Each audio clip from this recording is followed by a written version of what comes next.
Então vamos lá, turma. Então vamos lá. Vamos falar hoje de hash, já que eu queria falar já de cripto e assinaturas, mas como amanhã é feriado, vamos deixar para semana que vem. Vamos falar um pouco de hash e como é que essa coisa é usada no sistema. Tudo bem? De novo, aqui não é aula de criptografia exatamente, a ideia é vocês terem uma noção mínima da coisa, tá? Mais de como é que isso é usado no protocolo. Tudo bem? Mas vale muito a pena estudar funções de hash, então é bem interessante. O que é uma função de hash? Provavelmente vai ser uma das funções mais simples que a gente vai mexer. E ao mesmo tempo das mais complicadas, que tem propriedades desejáveis e que a gente vai assumir o tempo todo que essas propriedades são verdadeiras. E boa parte da segurança de várias partes do sistema, ou da integridade, ou de outras propriedades, depende dessas propriedades que eu vou ditar agora que essas funções de hash precisam ter. Tá? Mantenham sempre essas propriedades na cabeça, porque na hora que você tira uma delas da cabeça, você começa a não entender por que as coisas vão funcionar. Tá? Então vamos lá. O que é uma função de... Aqui eu não consigo ver o mouse, né? Tá. O que é uma função de hash pra gente? Uma função de hash, no caso bastante específico aqui que eu vou tratar de hashes criptográficos, tá? Que tem as propriedades que eu vou elencar a seguir, são... É uma função M que recebe uma entrada X. Eu vou chamar essa entrada de pré-imagem, pre-image. Tá? Então, direto eu vou falar esse termo. Tá? Pré-imagem não sei do que, a pré-imagem não sei do que. O que é? É a entrada da função de hash. Alguma informação que você coloca e vai ser processada pelo hash. Só isso. E a função produz uma saída, eu vou chamar de H, que é um hash. Tudo bem? Vocês podem pensar, e na maioria das vezes é a melhor forma de pensar que o X é um número e o H é outro número. Você entra com um número, sai outro número. Entra um número, sai outro número. Só isso. Tá? Essa função aqui, entre aspas, ela é stateless, ela é combinacional. Tá? Em princípio, ela não tem memória. Se você colocar x0, vai sair um H0. Se você colocar o x0 de novo, vai sair o H0 de novo. Ok? Todo mundo bem com isso? Você colocou um X, sai um H. E toda vez que você coloca o mesmo X, sai o mesmo H. Ela é bem determinística ou ela é stateless nesse sentido, né? Ela é combinacional. Uma função pura. Quem usa esse linguajar de programação funcional e tal. Todo mundo ok com isso? Tá? Quais as propriedades que a gente quer com essa função? E aí, aqui está a grande questão, tá? O que a gente quer fazer é pegar os bits de entrada desse X aí, da representação, e misturar eles, embaralhar eles de alguma forma. É isso que a gente quer, tá? Primeira coisa que eu gostaria que essa função fosse capaz de fazer, que ela não tivesse limite no tamanho das entradas que ela recebe. Todo mundo bem? Essa é a primeira coisa que eu quero. Qual é o tamanho do X? Qualquer tamanho que você enfiar aí tem que funcionar. Claro que no mundo real vai acabar tendo um limite, só que a gente consegue implementar essas funções com limites muito, muito, muito, muito grande. Na prática, não importa esse tamanho aí, né? É tipo como se não tivesse limitação. Todo mundo bem? Segunda coisa, bem essencial, e essa propriedade aqui é uma das mais básicas, assim. A gente quer que a saída H sempre tenha o mesmo tamanho, a mesma quantidade de bits. Sei lá, quero que saia 256 bits na saída. Então, entrou 1 bit na entrada, sai 256 na saída. Entrou 256 bits na entrada, sai 256 na saída. Entrou 1 trilhão de bits na entrada, sai 256 bits na saída. Ou o tamanho que seja o hash que a função específica que a gente vai usando vai produzir. Aqui em Bitcoin a gente usa duas funções básicas, tá? Uma de 256 bits, que produz os hashes de 256 bits, e outra de 160 bits. Todo mundo ok? Primeira coisa que eu gostaria que vocês percebessem, antes até de eu enumerar o que são as outras propriedades. O conjunto de entradas tem mais elementos do que o conjunto de saídas. Pensa em conjuntos pequenos para não bagunçar muito a tua mente. Vamos pensar que o hash de saída aqui tem 10 bits só. 10 bits. Com 10 bits eu represento quantos elementos? Quantas coisas diferentes?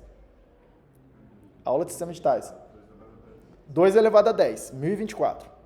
Então, eu consigo, se a minha função produz um hash de 10 bits, não tem conversa. Tem 1024 saídas diferentes que ela vai produzir. Certo? São as saídas que ela consegue produzir. Imagina que eu coloquei, se eu posso botar entradas de qualquer tamanho, eu posso botar entradas de 20 bits, certo? Quantas coisas diferentes eu consigo representar com 20 bits? 2 elevado a 20, que é 1024 vezes 1024, 1 milhão perto de 1 milhão. É 1 megabyte, certo? Oh, perdão, 1 megabit. Megabyte não, megabit. Todo mundo bem? Reparem, cada um desses 1 milhão de possibilidades que está entrando vai mapear em algum dos 1024 saídas possíveis. Com certeza absoluta, alguns dessas entradas diferentes vão mapear na mesma saída. Vocês concordam comigo? Porque tem mais coisa no lado da entrada e menos coisa no lado da saída. Se cada uma das entradas tem que mapear numa saída, automaticamente é inevitável que diferentes X, diferentes pré-imagens, produzam o mesmo hash. Vocês concordam com isso? Eu vou chamar isso de colisão. Vai ser o nome disso. Tá? O que é uma colisão? Eu tenho duas pré-imagens diferentes que produzem o mesmo hash. Isso é absolutamente normal e inevitável nessas funções aqui. Vocês estão vendo? Isso não é um defeito. Isso é o que elas são. Todo mundo ok com isso? Todo mundo ok? A gente já vai ver que a gente vai querer uma certa resistência à colisão. E vou definir o que é isso. Tá? Vou definir um pouco melhor. Mas não existe aqui pra gente uma função de hash que não tenha colisões. Pela própria natureza dela, ela vai ter colisões. Mais de uma pré-imagem, eventualmente vai gerar o mesmo hash. Todo mundo bem com isso, certo? Essa é a primeira coisa a manter sim, são coisas para se manter em mente. Tá? Vamos lá, segue o baile aqui. Próxima propriedade que eu gostaria nessas funções de hash, independente de quais sejam que a gente for usar. Tá? Nessa de hash criptográfico. Eu gostaria que, dado o x e dado o h, eu sei um x, eu sei o h, calcular o hash, eu gostaria que não fosse uma operação muito cara. Por quê? Porque a gente vai ver, eu vou fazer isso aqui, em toda a parte do sistema vai ter hashes aí. Então eu gostaria de que isso fosse fácil de calcular. Fácil, entre aspas, nesse sentido de não ser muito computacionalmente ineficiente calcular isso. Certo? Parece bem ok assim com isso, né? Inclusive, essas funções de hash, elas são relativamente rápidas mesmo, assim, tipo, de calcular, tá? Mas tem funções de hash criptográfico que são construídas de propósito para elas não serem tão fáceis de calcular. E aí elas têm alguns usos para isso. Inclusive, em questão de prova de trabalho, que não é o que a gente faz aqui, mas eventualmente servem para isso, esse tipo de aplicação também. Próximo. Eu gostaria que a função de hash fosse uma função que a gente vai chamar de one-way function, né? Uma função de mão única, uma função que só vai e que eu não consigo inverter. Tá?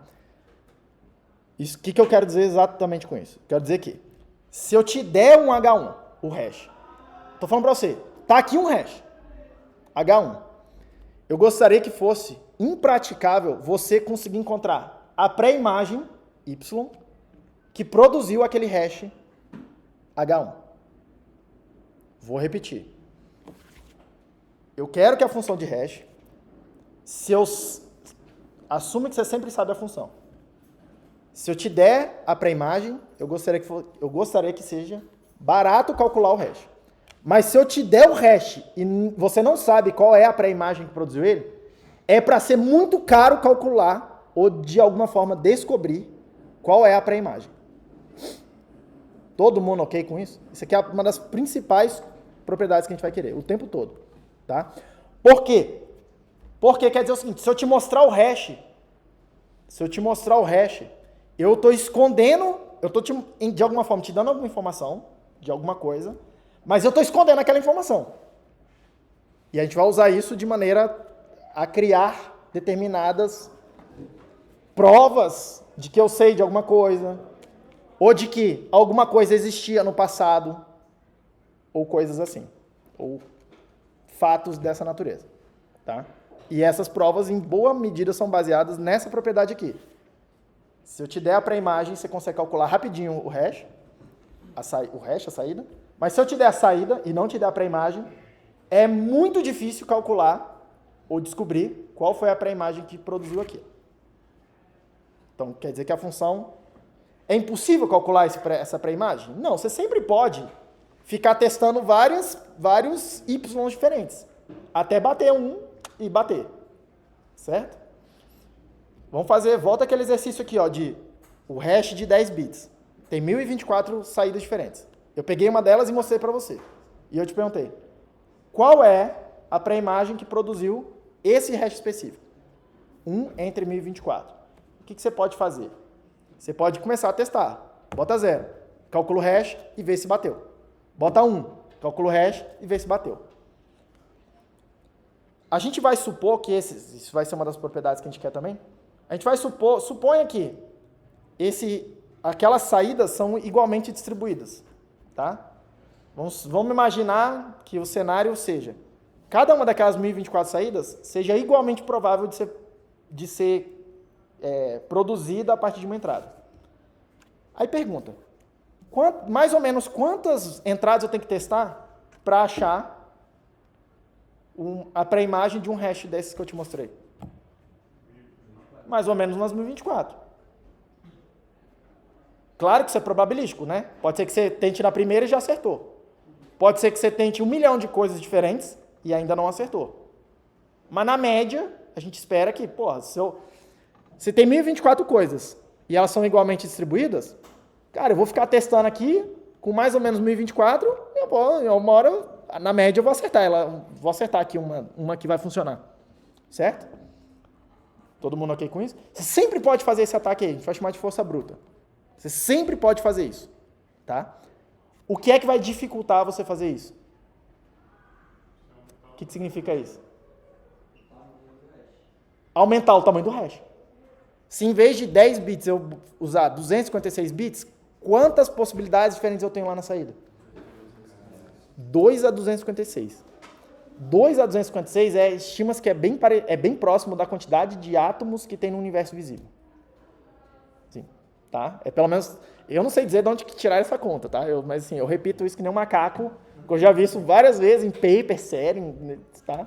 Essa, como é que chama isso?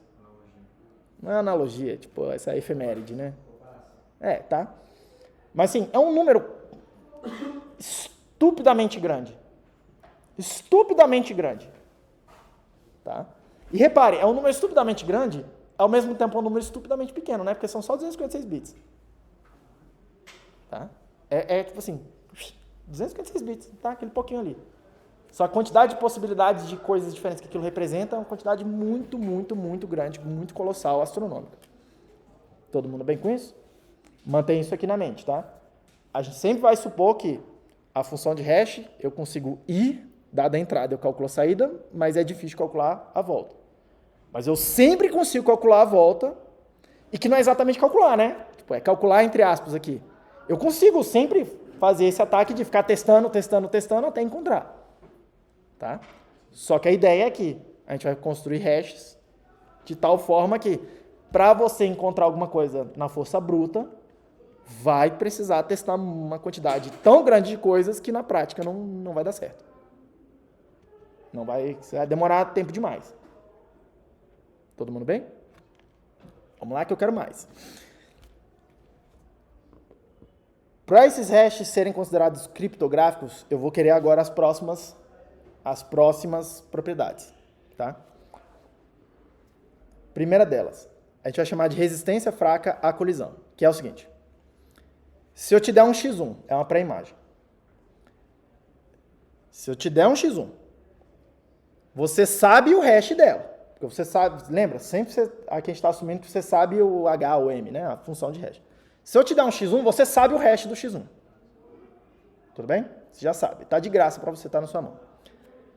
Essa ideia de resistência fraca à colisão diz o seguinte. Eu sei o x1, eu sei calcular o hash dele.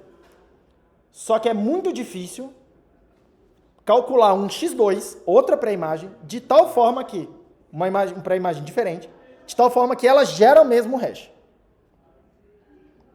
Repare na situação, você sabe uma pré-imagem, você quer calcular outra com o mesmo hash. Tudo bem? A gente quer que isso seja computacionalmente impraticável. Tá? Eu não vou chamar de impossível, porque impossível não é. Mas a ideia é que você não consiga fazer isso em tempo hábil, num tempo razoável. Todo mundo bem? Outra propriedade, que é a propriedade desse teste que a gente vai usar, é o que a gente vai chamar de resistência forte à colisão, que é computacionalmente difícil calcular qualquer par x1, x2 de tal forma que eles tenham o mesmo hash. Repara qual a diferença de um para o outro. Aqui eu estou travando o x1, estou falando, esse é o x1 que você precisa usar.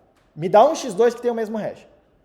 Aqui eu estou falando o seguinte, encontra dois x diferentes que têm o mesmo hash. Não me interessa quem é o x1 e quem é o x2. Aqui você tem mais liberdade para procurar. Por isso que a função de hash, quando ela é resistente a esse tipo de ataque aqui, a gente vai dizer que é uma resistência mais forte. Por quê? Porque o atacante pode procurar mais coisas. Ele não tem nenhuma restrição no x1 e no x2. Tem mais coisas em potencial que satisfazem isso aqui do que isso aqui. Por quê? Porque pode acontecer de eu escolher um x1 que não tem uma colisão.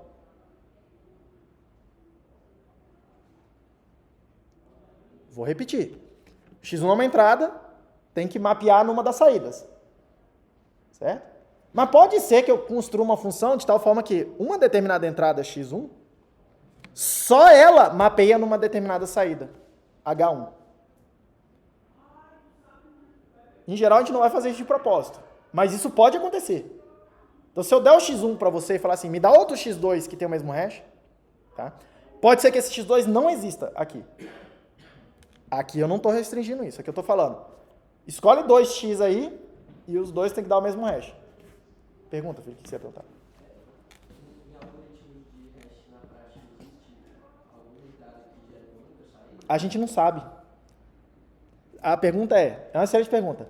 Nos algoritmos práticos, né, reais, que a gente está usando, existe alguma entrada que ela é única para só ela mapeia numa saída? Tá? A verdade é que a gente não sabe. Como é que a gente descobriria isso? Oi? As entradas podem ser de qualquer tamanho, sim. Entre aspas, infinitas entradas. Cara, mas pensa só, é relativamente fácil de eu fazer isso aí, não é difícil.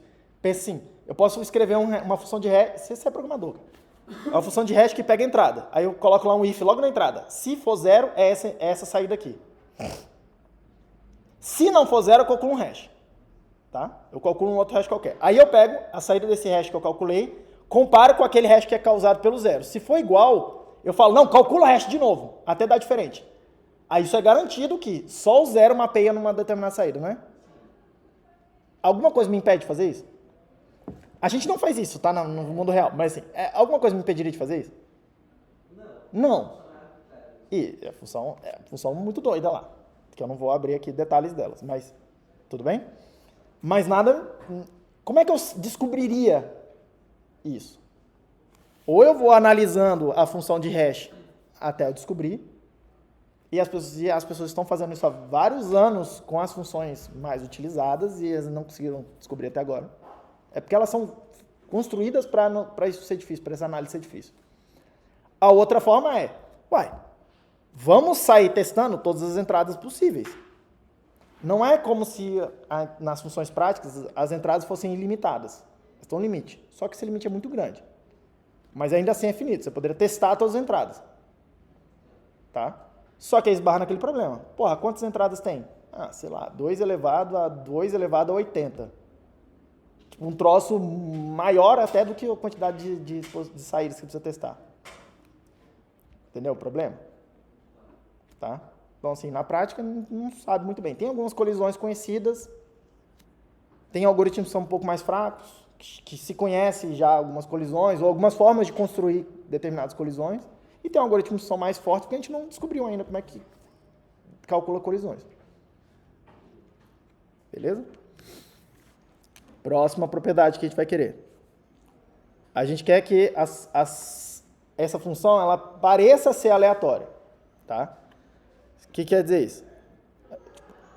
Eu gostaria que isso aí acontecesse. A saída da função h, o hash, seja aprovada em teste de pseudo-aleatoriedade. Que eu não vou entrar aqui em detalhes, tá? Mas eu gostaria que elas fossem uniformemente distribuídas. Aí tem várias, tem mais ou menos, tem vários padrões de teste para isso aqui, tá? Mas aqui para mim, você vai pensar assim. O hash parece um número aleatório. Quando eu olho só o hash, parece um número aleatório. Tudo bem? Aí isso já começa a te dar ideias, assim, eu gostaria que você começasse a ter ideias. Toda hora que você precisar de um número aleatório, você pode pensar assim, de repente, se eu fizer alguma coisa e passar no hash, a saída do hash parece que é aleatória. Ou pelo menos ela te dá essa impressão. Então, na hora que eu preciso de um número aleatório, parece fazer sentido usar um hash para me ajudar nisso. Certo? Eu quero esconder uma informação. Se eu quero esconder uma informação, você quer que essa informação pareça uma coisa aleatória. Certo? Pode ser que um hash te ajude a esconder a informação. Por quê? Porque na hora que passa uma informação passa num hash, a saída parece um número aleatório. Parece um número que não tem nada a ver com nada. Todo mundo bem com isso? Essas são as propriedades. Tem mais uma coisa que eu gostaria que essa pseudo-aleatoriedade também implica, tá? Que é o seguinte. Se eu mudar um bit na entrada, imagina, eu calculei um hash. Tem uma entrada x, deu um hash H1. Se eu mudar um bit do x da entrada, eu gostaria, e as funções são mais ou menos construídas para isso, eu gostaria que mais ou menos metade dos bits da saída mudasse, na média. Porque aí vai dar essa cara de coisa meio aleatória. Tudo bem? Professor, por que não é todos os bits mudarem? Porque aí não é nada aleatório, é determinístico, né? Tipo assim, é uma note, né, que está acontecendo lá. Está invertendo, tá? Se for menos bits ou mais bits mudando do que a metade, eu consigo ficar mudando bits aqui na entrada mudando bits na entrada do hash, na entrada da função, olhando as saídas, e eu consigo, em princípio, construir um modelo que vai prevendo e vai aprendendo essa probabilidade dos bits mudarem ali dentro, tá? E aí eu consigo, em princípio, começar a acertar o que vai acontecer com uma probabilidade maior que meio, que é maior do que testar alguma coisa sem saber nada, tá? Diminui a entropia, a gente vai chamar isso. Tudo bem? Então eu gostaria que as funções tivessem essa propriedade aqui dentro ainda, tá? Se eu mudar um bit, eu gostaria que metade dos bits na saída mudasse. Tipo, mexe lá. E que fosse mais ou menos imprevisível quais bits vão mudar. Todo mundo ok? É isso que é uma função de hash. É só isso, tá? Vocês já sabem a função de hash. A gente vai olhar a função de hash aqui no protocolo em vários pontos diferentes agora. Mas tem duas funções em particular que vão ser usadas aqui, tá? No caso específico de Bitcoin, tá? Uma delas que a gente vai chamar de hash 256 e outra que a gente vai chamar de hash 160, tá? E como é que elas são construídas? O hash 256, ela pega uma entrada, calcula o hash SHA-256, que é uma função de hash bem conhecida e padronizada, vai te dar um hash. Pega o resultado disso e calcula o hash com SHA-256 de novo. O SHA-256 é duplo. Tá? Professor, por que faria isso? Tá? Por que faria isso? O Satoshi colocou essa parada lá e ninguém nunca explicou e não sabe muito bem por quê. Tá? Tem algum motivo, algum caso onde eu gostaria de fazer esse hash duas vezes? Tem. Eu não vou entrar aqui no detalhe técnico, tá? Mas esses hashes, eles são calculados em blocos. Os bits vão entrando na função em blocos, tá? E aí, eu consigo fazer um ataque que a gente chama de ataque de extensão. Imagina que eu entrei em determinados blocos, me deu um hash. Não é tão simples quanto parece, mas eu consigo pegar e aumentar, botar mais blocos e calcular um novo hash, meio que fazendo um atalho, tá? Pegando uma parte pré-calculada do hash, tá? E aí isso aí diminui um pouco a segurança, essa segurança de eu não conseguir calcular colisões ou eu não conseguir calcular a inversa e tal dos hashes, tá? E calcular hashes 2 vezes assim limita esse ataque. Tá? Por quê? No SHA-256 especificamente, o último bloco que entra é um bloco de padding. Tipo, você precisa completar com zeros até completar o tamanho do último bloco. Tá? E não é só com zeros, você vai completar com zeros mais o tamanho da mensagem que você fez o hash, quantos bits entraram lá naquele hash no final desse último bloco. Tá? Então você tem uma coisa tipo fechada que você precisa colocar e depende da informação que entrou. Então se você quiser estender essa informação, na hora que você fechar esse hash, você não consegue mais. Por causa desse bloco final. Tá? E aí fazer esse SHA-256 duplo aqui te dá uma certa segurança de que você não consegue estender esses blocos. Tá? A outra função, na saída, o próprio nome está dizendo para você, normalmente os nomes são bem óbvios, tá? Nem sempre, mas às vezes sim. A saída tem 256 bits. Todo mundo bem? A outra função, que é o hash 160, o que você faz? Você pega o dado X, calcula SHA-256 nele, e aí depois pega o hash, tem 256 bits, você vai pegar esses 256 bits e calcular o hash com essa outra função, RIPEMD 160, que é um outro hash que produz 160 bits na saída. É menos bits. Tudo bem? Tudo ok? Em princípio, entre aspas, é menos segura. Tá? Se você quiser fazer um ataque de ficar testando um monte de pré-imagem para achar uma colisão, 160 bits é um espaço menor do que 256 bits. Bem menor. Mas ainda assim é bem grande. Tá? Já adianto aqui também. Onde que a gente usa esse hash de 160 aí? Tá? Principalmente para gerar endereço que eu preciso transmitir alguma coisa para outra pessoa. Tá? Então é menos bits para eu poder meio que falar para você ou armazenar em algum lugar. Parece besteira, que é, sei lá, 100 bits a menos, mais ou menos, né? 90 e poucos bits a menos. Tá? Aí você pensa assim, 90 e poucos, 100 bits, pô, 100 bits é de graça. 100 bits é de graça quando você olha 100 bits só isolados.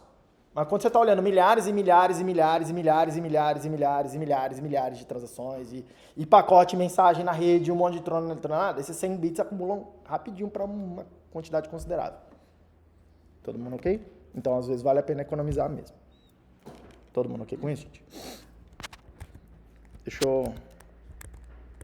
Vários de vocês vão querer brincar com hashes.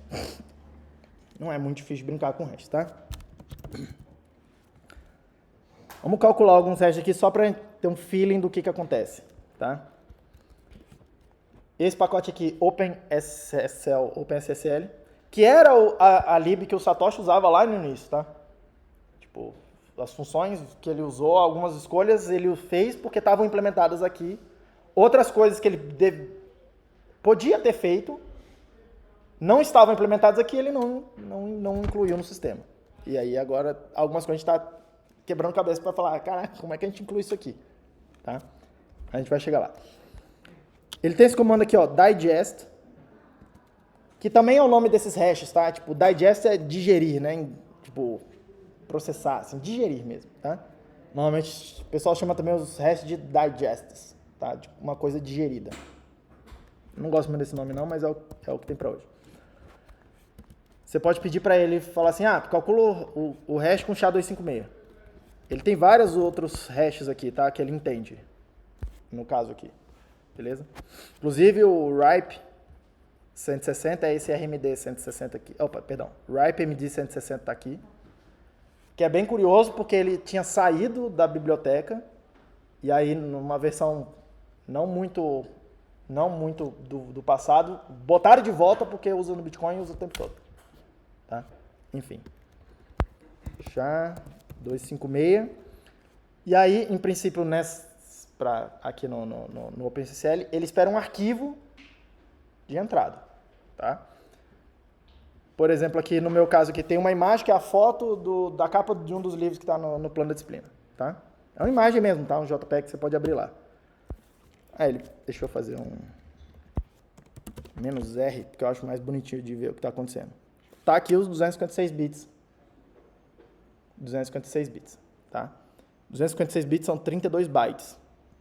Então, se cada byte eu preciso de 2 caracteres em hexadecimal para representar, tem 64 caracteres aqui. tá?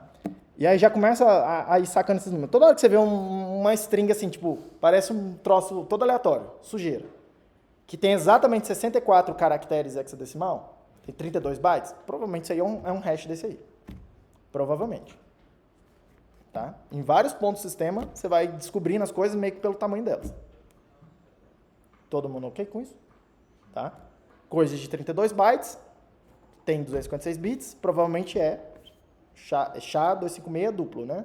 O hash 256. Todo mundo ok?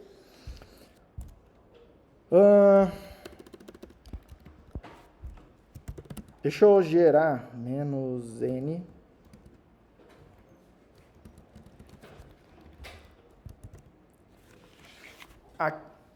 É bom também que vocês fiquem mais ou menos ágeis no terminal, tá? Aprender logo as coisas. Tá? Se eu fizer echo -n, eu posso botar uma string, e aí o que ele vai fazer? É como se ele gerasse um arquivo de texto para mim com esse texto aí. O -n é para ele não botar um caractere de nova linha no final. É só esses caracteres que estão aí na aspas, tá? O pipe é para falar assim, passa o resultado disso, que é um arquivo, para o próximo comando. E o próximo comando, vocês viram, ele espera receber um arquivo. Tá? Então, por exemplo, calcula o hash também. Tá? Reparem que se eu... Vamos dar uma olhadinha na tabela ASCII aqui, só uma coisa, uma curiosidade. ASCII. Porque eu quero mudar... Eu quero botar calcular um hash mudando só um bit de cada vez. Então, vou usar, por exemplo, aqui, ó, um caractere visível. Eu vou usar, ó, calcular o hash da letra F. A letra F é 01000110. Eu vou botar isso aí, esses bits na entrada do hash. F maiúsculo. F maiúsculo. Deu esse hash aí. Vou mudar um bit só. Repare que o G, a letra G maiúscula é 01000111. Só mudou o bit menos significativo. Então, o que eu vou fazer agora, eu vou literalmente mudar um bit na entrada. Tá? Um bit na entrada. Olha como mudou drasticamente os caracteres que tinha aqui em cima com relação ao que tem aqui embaixo. É isso que a gente quer que aconteça. Você mudou, repare que eu mudei um bit. Eu fui lá, olhei a codificação e eu mudei um bit. E a ideia é que esse um bit que mudou interfere em praticamente em todos os bits do hash. Tudo bem? Todo mundo bem, né? Uma dúvida. Sim. Você falou que tem que mudar a metade, né? Mas a metade... Na média. Na média. Mas na mesma posição ou... Não, a gente quer que seja tudo aleatório, meio que pareça aleatório, né? Então eu gostaria que... Você viu que eu mudei daqui pra cá, eu mudei um bit.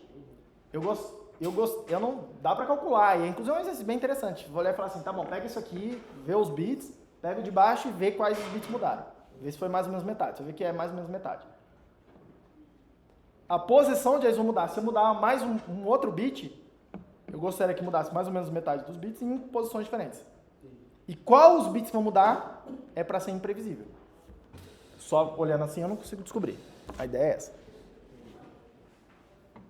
E mesmo sabendo como é que é o algoritmo, a ideia é que você não consegue descobrir. As pessoas estão tentando fazer isso há muito tempo. Elas ainda não descobriram como é que faz. Tá? Todo mundo bem por aí? Tem nada de muito secreto, né? Então tá bom. Tem nada de muito obscuro, tá? É só isso que precisa saber de hash por enquanto. E para que isso serve? Que agora que vem a coisa mais interessante, né? Tipo, é uma função relativamente simples que gera uma coisa, parece que gera ruído lá na saída. E para que serve isso, tá? Serve para várias coisas. Várias coisas. Tá? Primeira coisa. Uma função mais, assim, uma utilidade mais básica. É a ideia de criar uma impressão digital criptográfica. Tá? Um identificador, entre aspas, único para alguma coisa digital, para um pedaço de informação. Tá? Volta aqui nessa coisa. Essa foto que eu coloquei aqui, ó, se eu abrir aqui para vocês, não sei o quê, é isso aí, uma imagem. Tá? Qual que é a ideia dela? Repare que se eu mudar um pixel aqui na imagem, eu olhando do lado de fora, provavelmente não vou perceber. Se eu mudar um pixelzinho aqui assim, sei lá, em algum lugarzinho ó, que é meio cinza, mudar a cor dele para um pouquinho diferente, um cinza um pouquinho diferente, eu vou olhar isso aqui e eu não vou perceber. E eu não vou perceber, inclusive, se eu mudar vários bits aqui, vários pixels aí, é bem provável que eu não consiga perceber ainda. Tá? Eu olhando aqui falando, não consigo diferenciar. Se eu olhar um texto, se o texto for muito grande, e eu mudar uma vírgula lá no meio, provavelmente eu não vou perceber. Mudar poucas coisas lá na mesma palavra aqui, uma palavra ali, provavelmente eu não vou perceber. No meio de uma coisa muito extensa. Tá? E uma palavra pode ser toda a diferença, né? Porque eu posso trocar um sim por um não. Que eu posso eliminar, por exemplo, de um lugar, ou eu posso adicionar uma coisinha pequenininha num contrato de um texto muito grande. Coisas assim. Tá? Para que serve o hash, então? Esse número aqui, ele depende de todos os bits que estão aqui nesse arquivo JPEG específico. Se eu mudar, foi o que a gente viu ali, ó, no F e no G. Se eu mudar um bit, qualquer um bit aqui na imagem, esse hash vai ficar completamente diferente. E aí é óbvio que alguma coisa mudou. Fica muito evidente. Tá? Por isso que às vezes a gente chama isso aqui de fingerprint, ou de checksum. Tá? Ou de digest mesmo. Tipo assim, eu já digeri e está aqui o resultado. É um, entre aspas, identificador único para isso aqui. Por que é entre aspas único? Porque pode ter colisão, não foi o que a gente viu?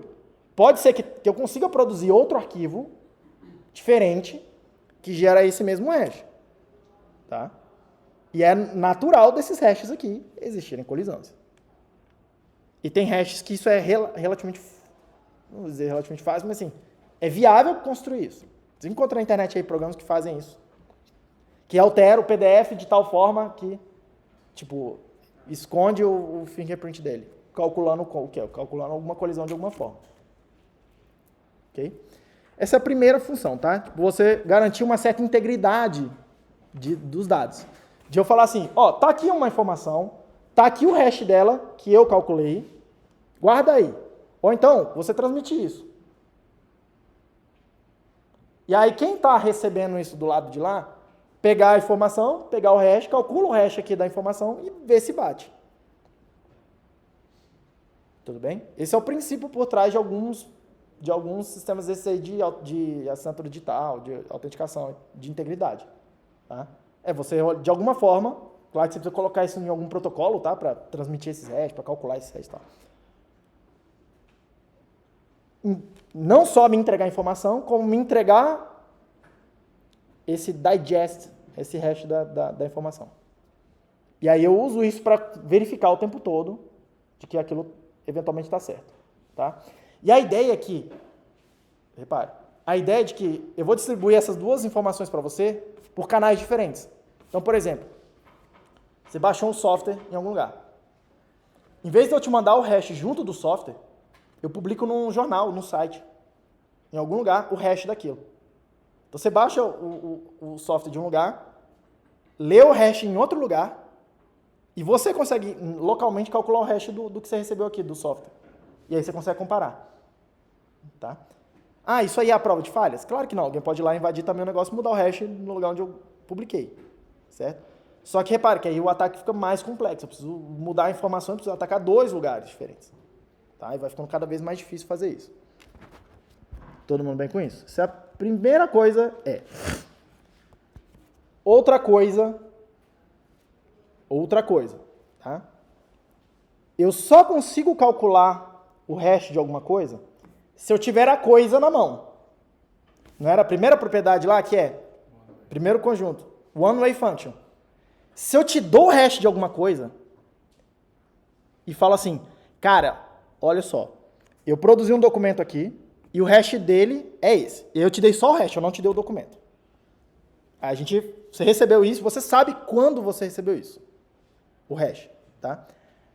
Aí imagina que lá no futuro, eu vou... Como é que é o nome, Felipe? O Felipe vem assim pra mim. Por algum motivo isso é um contrato, e aí o Felipe não quer cumprir a parte dele do contrato.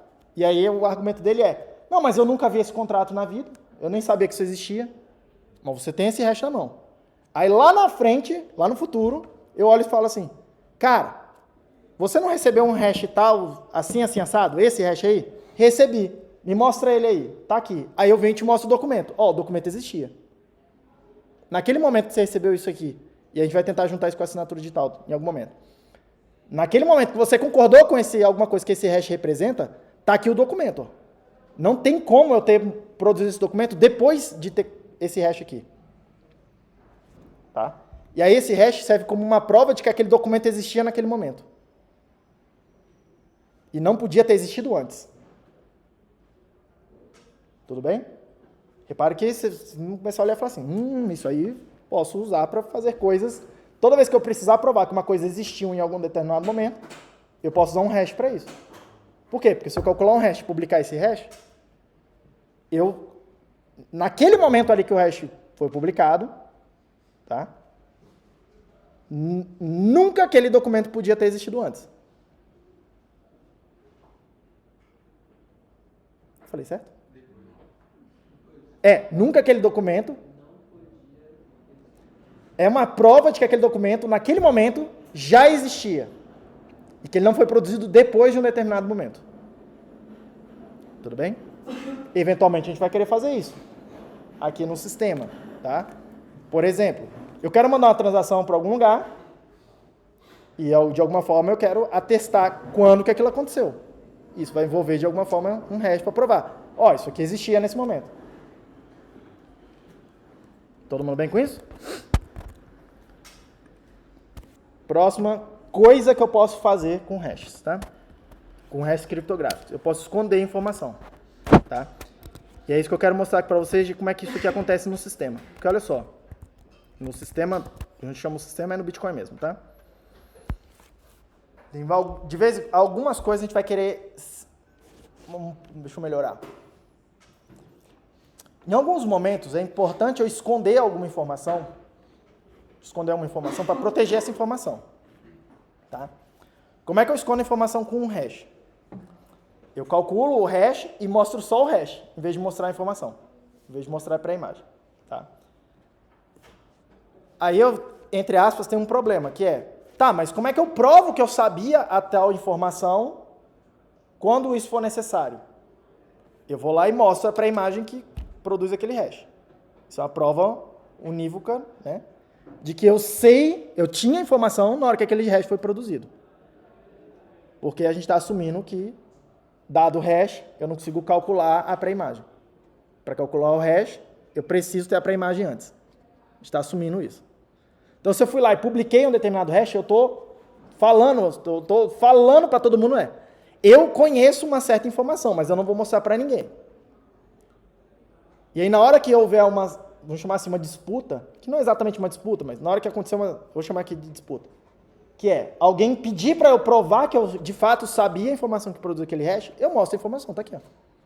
E a verificação é bem simples, né? Você pega a informação que eu estou te mostrando, calcula o hash e vê se é o que foi publicado. Tá? Repare, então isso serve para eu esconder informações durante algum tempo. Claro que em algum momento eu vou precisar mostrar, porque essa informação serve para fazer alguma coisa. Tá? Mas enquanto ela não for necessária, eu quero dizer, eu tenho ela na mão, mas eu não vou te mostrar. Eu só vou te mostrar quando for estritamente necessário. Tá? Quando que isso aqui acontece no sistema? Vamos dar uma olhada. Lembra que eu falei para vocês que as transações são as coisas mais importantes que tem, né? Tá? E tudo isso que eu estou falando para vocês vai acontecer nas transações, vai acontecer nos blocos, na porra toda. Então vamos lá. Em algum momento lá no passado, o Satoshi minerou esse bloco, que é o bloco número 9. Tá? Isso foi, 9 de janeiro de 2009. Isso aconteceu. Esse aqui a gente tem certeza que foi o Satoshi que minerou. Tá? Nesse momento aqui não tinha ninguém na rede ainda. O Satoshi minerou esse bloco. O que tem nesse bloco? Eu gosto desse site porque ele é bem visual. Assim, tá? Ele só tem uma transação. Tá aqui, ó, aqui embaixo. Tá? Que a gente vai chamar de Coinbase Transaction. Que é uma Tem dois tipos de transação. A transação normal, que é a maior parte das transações, e uma transação especial, que a gente chama de Coinbase Transaction, que tem que ser obrigatoriamente a primeira transação de cada bloco, e ela tem algumas regras específicas que ela tem que seguir. Tá? Uma dessas regras é as entradas, o dinheiro que eu estou gastando não vem de lugar nenhum. Tudo bem? Lembra, a transação tem entradas, saídas. Entradas são o dinheiro que alguém está gastando, saídas é o dinheiro que alguém está recebendo. Na Coinbase Transaction, as entradas, que é dinheiro que alguém está gastando, não estou gastando de lugar nenhum. Eu estou literalmente criando dinheiro novo. E eu só posso fazer isso na primeira transação do bloco, que a gente vai chamar de Coinbase Transaction. Tá? Pergunta. Essa recompensa é para essa transação que gasta dinheiro do nada, entre aspas, do nada, é o que a gente vai chamar de recompensa por você ter feito aquele trabalho de conseguir produzir esse bloco. E a gente já vai ver que, em parte, a história da prova de trabalho tem a ver com hashes aqui também. Já vou mostrar para vocês. Tudo bem? E aí, repare, ó, tem uma entrada que tem alguns dados aqui. No caso aqui, não é que não tem entrada, tá? Na Coinbase Transaction. Tem entrada, mas os dados que você coloca lá, eles não representam o dinheiro que está sendo gasto.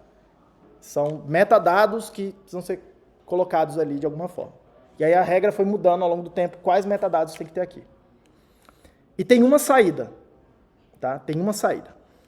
Lembra que na saída de cada transação tem um contrato, que é um programa de computador. Mantenha isso sempre em mente também, tá? Na saída de cada transação tem um programa de computador que a gente vai chamar de contrato. Como que eram os primeiros contratos no Bitcoin? Os primeiros contratos eram desse tipo aqui, ó. Lembra que é uma coisa, né, que vai ser executada numa pilha, lembra disso? Então, a ordem é na ordem de leitura do jeito que está aqui. Vou fazer um push, vou colocar na pilha 65 bytes, que são esses que estão aqui. E depois vou checar a assinatura de alguma coisa. Né? Checar uma assinatura. Tá? No caso aqui, o que é esses 65 bytes? Tá? O que são esses 65 bytes? 65 bytes, a gente vai ver também, a partir da semana que vem, é uma chave pública. Numa certa codificação. Escrita com uma certa codificação. Tá? O que eu estou revelando aqui? Ó? Tá? Quem vai ser o dono desse dinheiro aqui, desses 50 bitcoins? Quem é o dono desses 50 bitcoins? Qualquer pessoa que conseguir produzir uma assinatura digital, porque eu preciso para validar o checksig, uma assinatura digital que tenha a ver com essa chave pública. Só que a gente vai ver também isso na semana que vem. Para produzir essa assinatura digital, alguém precisa saber a chave privada, a chave específica que produz essa chave pública específica, que também é uma função one-way function, também é uma função nesse sentido parecida com o hash, tá? Você consegue ir, mas não consegue voltar. Se eu tenho a chave privada, eu vou conseguir calcular a chave pública. Mas se eu tenho a pública, eu não consigo calcular a chave privada de volta. A ideia é essa. Ela também tem essa propriedade. A gente vai ver como, tá? É bem diferente de um hash, mas tem essa propriedade também. Só que o que eu estou falando aqui? Em essência, o que eu estou falando aqui é, o dono dessa chave pública é o dono desse dinheiro. Em princípio, eu não sei quem é. Mas se eu descobrir, por alguma forma, que isso aqui é o Edil, que é o dono, Edil é o dono desses 50 bitcoins. Opa. Ô, caramba, sumiu meu negócio. Tá aqui, ó, detalhes. Edil é o dono desses 50 bitcoins. Se eu descobrir que essa chave pública é do Edil. E não só isso. Se essa chave pública aqui é do Edil, e todo mundo que for fazer um pagamento precisa pagar para essa chave pública, todo mundo está vendo os meus pagamentos. Todo mundo está vendo a blockchain inteira. Todo mundo sabe exatamente quanto que eu recebi e quanto que eu gastei. Porque a gente vai ver também que aparece essa informação na hora de gastar. Todo mundo sabe quanto que é meu saldo, quanto que eu tenho de dinheiro, quando que eu gastei, quando que eu recebi. Todo mundo sabe tudo da minha vida financeira. Não parece tão legal, né? Você não quer que alguém saiba tudo da sua vida financeira. Você não quer. Mas repare, Bitcoin, aqui na blockchain do Bitcoin, não é que existe algum esquema de anonimidade porque não tem o meu nome, não tem o meu CPF. Tá? Eu me identifico com uma chave pública ou uma chave privada. É o meu pseudônimo, é como se fosse meu apelido na rede. Mas se alguém descobrir qual é o meu pseudônimo, qual é a minha chave, começa um problema, porque todo mundo sabe tudo da minha vida que tiver registrado lá. E eu gostaria de esconder isso. Tá? Esse é um primeiro motivo. Porra, eu gostaria de esconder isso aqui, cara. Tá? E a gente vai mostrar para vocês formas de esconder isso. Tá? Ainda, vamos lá. Como é que eu gasto aquela saída?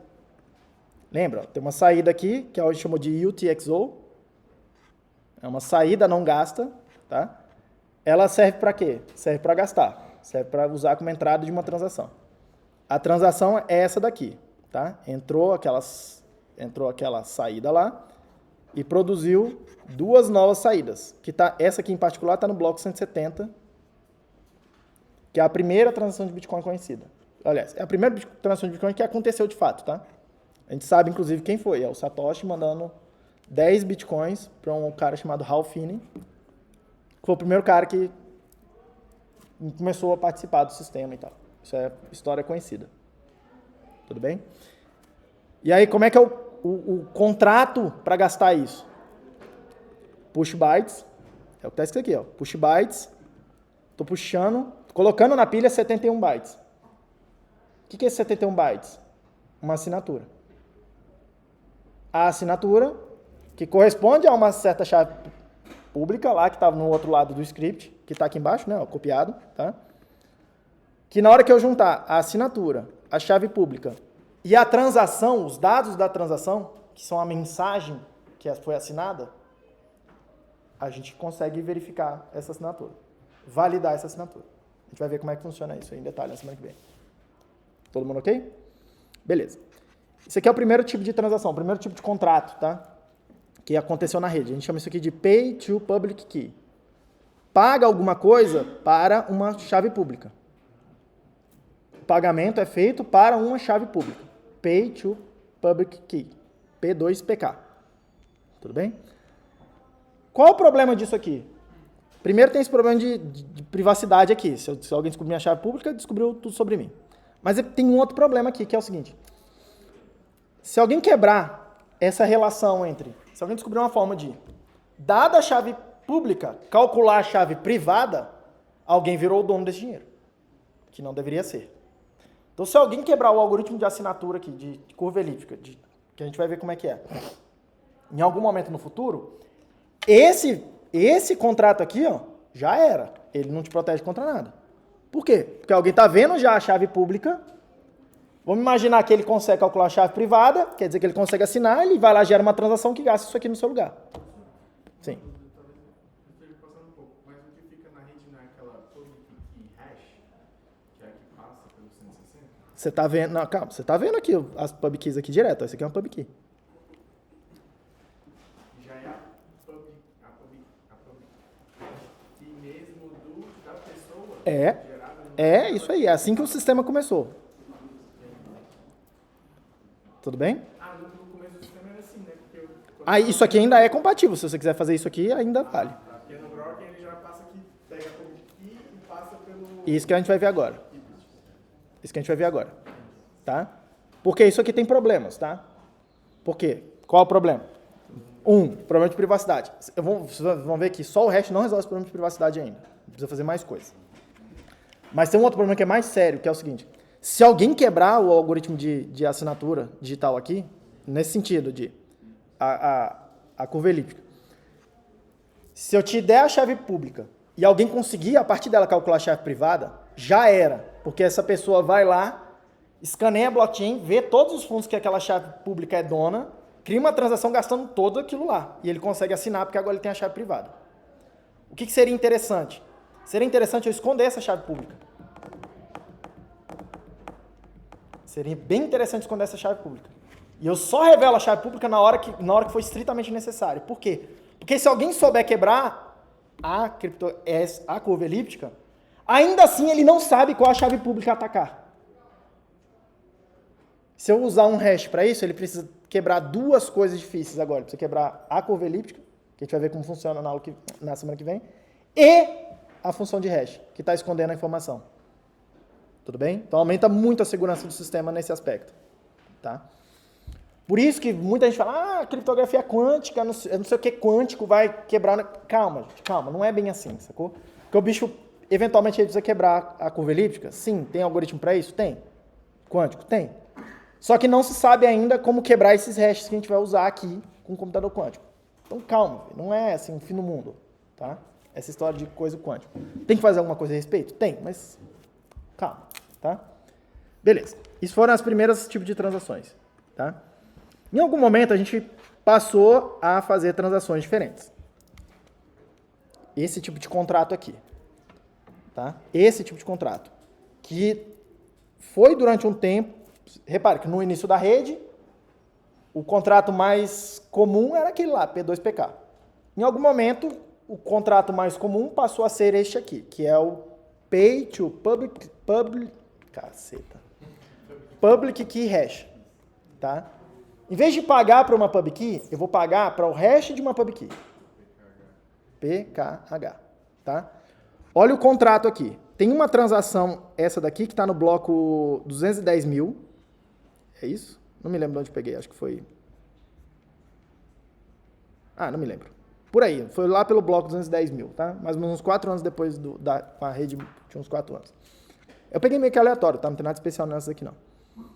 Olha a Coinbase Transaction dela aqui, tá? Tem vários metadados aqui, a mais. Inclusive, texto, vocês estão vendo aqui? Tá? A gente pode botar, é meio arbitrário o que eu posso botar aqui. E do lado de cá, o contrato é um pouquinho mais complexo. Contrato que está travando a saída, tá? Ele duplica o que tiver na pilha, no topo da pilha, calcula o hash do que tiver no topo da pilha, coloca no topo da pilha 20 bytes, que são esses bytes aqui, beleza? E aí 20 bytes são 160 bits. 160 já é cara de hash de 160 bits para você. Tá? Isso aqui é de fato um hash de alguma coisa. Compara se eles são iguais. Então eu estou fazendo, pega o topo da pilha, duplica, calcula o hash. Aí compara esse hash com esse hash que está aqui. Ó. Se eles forem iguais, esse equal-verify continua, senão ele falha. Se eles forem iguais, continua. Checa a assinatura. Aí para checar a assinatura eu ainda preciso, né, da assinatura e da pub key, que não estão aqui. O que está aqui, ó, no contrato na saída, tá, da transação, no contrato que criou esse dinheirinho aqui, o hash de alguma coisa, no caso da pub key. Então quem vê isso aqui não está vendo mais a chave pública, tá? Não está vendo a chave pública, tudo bem? Então se alguém vê isso aqui e for tentar quebrar a criptografia disso aqui, da assinatura, primeiro precisa quebrar o hash para saber qual é a pub key, qual é a pré-imagem que gerou esse hash. Ele precisa quebrar o hash. E aí, tendo a pub key, quebrar a curva elíptica. Isso aqui é mais seguro nesse aspecto. Eu preciso um ataque para quebrar de fato aqui esse spending aqui. Eu preciso quebrar duas primitivas de segurança, duas primitivas criptográficas. O hash e a curva elíptica. Beleza? Então isso aumenta a segurança nesse aspecto. Só que, sempre que eu usar a mesma pub key, vai gerar o mesmo hash, não é? Então, quem vê isso aqui e descobre que esse pub key hash é meu, do Edil, sabe que toda vez que isso aparecer é meu. Isso não aumenta a minha privacidade. Por quê? Porque o hash é determinístico, né? Sempre entra a mesma coisa, sai a mesma coisa. Tá?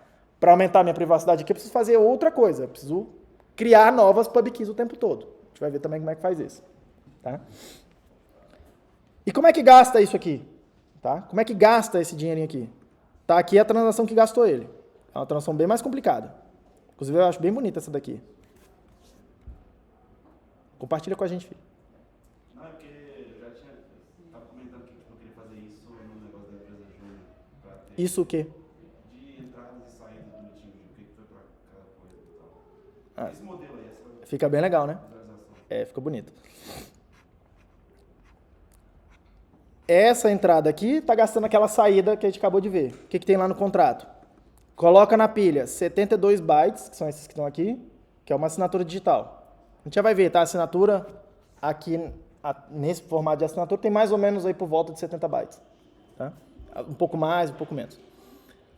Push bytes 33. 33 bytes. Esses 33. A gente vai ver também que esses 33 bytes são uma chave pública. Ué, professor, mas o outro lá achou outra chave pública tinha 65 bytes. Essa aqui só tem 33. O que aconteceu? A gente vai ver também o que aconteceu. Tem uma outra codificação, é o mesmo dado, tá? A mesma informação. Só que a codificação mudou e ela é mais compacta. Tá? E toda vez que vocês verem assim 33 bytes, pode chutar que é uma chave pública, porque provavelmente é. Tá? 70 e poucos bytes é uma assinatura. Normalmente, tá? Não é exato. A private key são 32 bytes. 32, você bota mais um na public, né? No processo de... Mais ou menos. Deixa para a semana que vem eu vou explicar exatamente o que é essa pub key. Essa pub key é um ponto no espaço. Num ponto XY. Tá? E aí a gente codifica esse ponto. Só que esse espaço aí tem uma propriedade especial de simetria que me permite, sabendo o X, só tem 2 Y possíveis.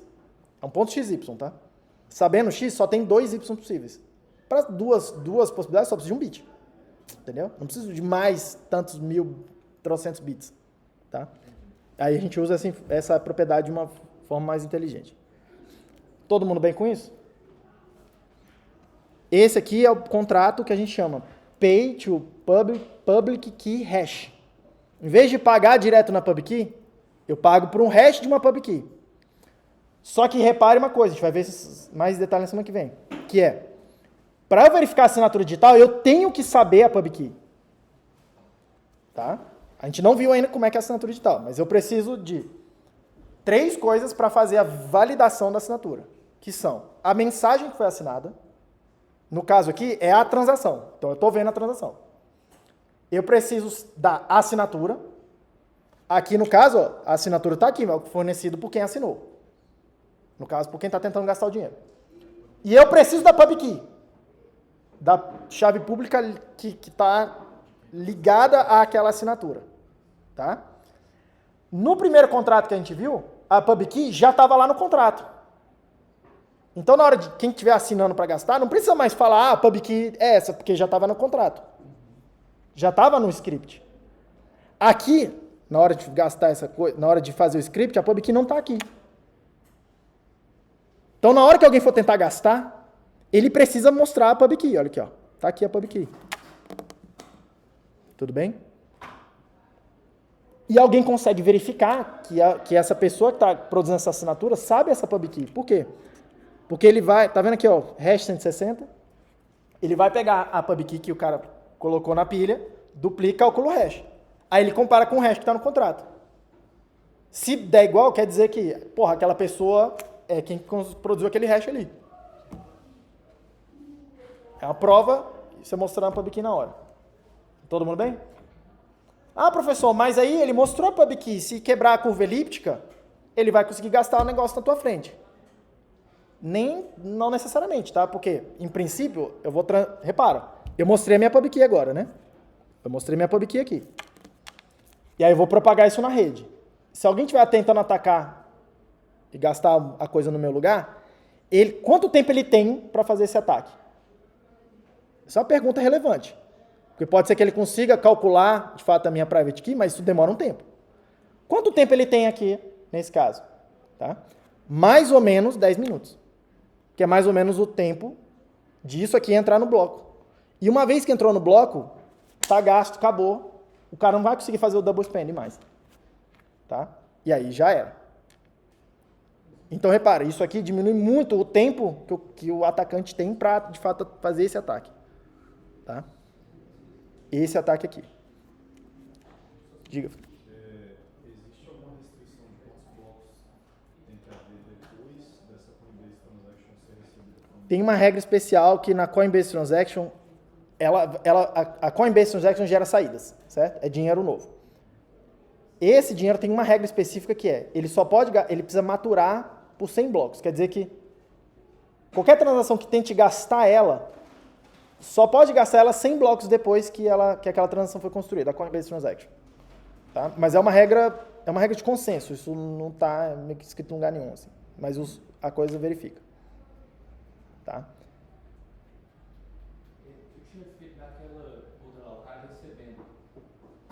Ele recebeu no hash da chave pública dele, né? Aqui.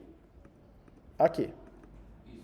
Ele recebeu no hash da chave pública. Aí na transação que ele vai gastar, ele precisa revelar a chave pública dele. Aí ele revelou a chave pública dele aqui, ó. Mas aí, tipo, isso não era justamente o que ele estava querendo esconder, usando o hash na outra?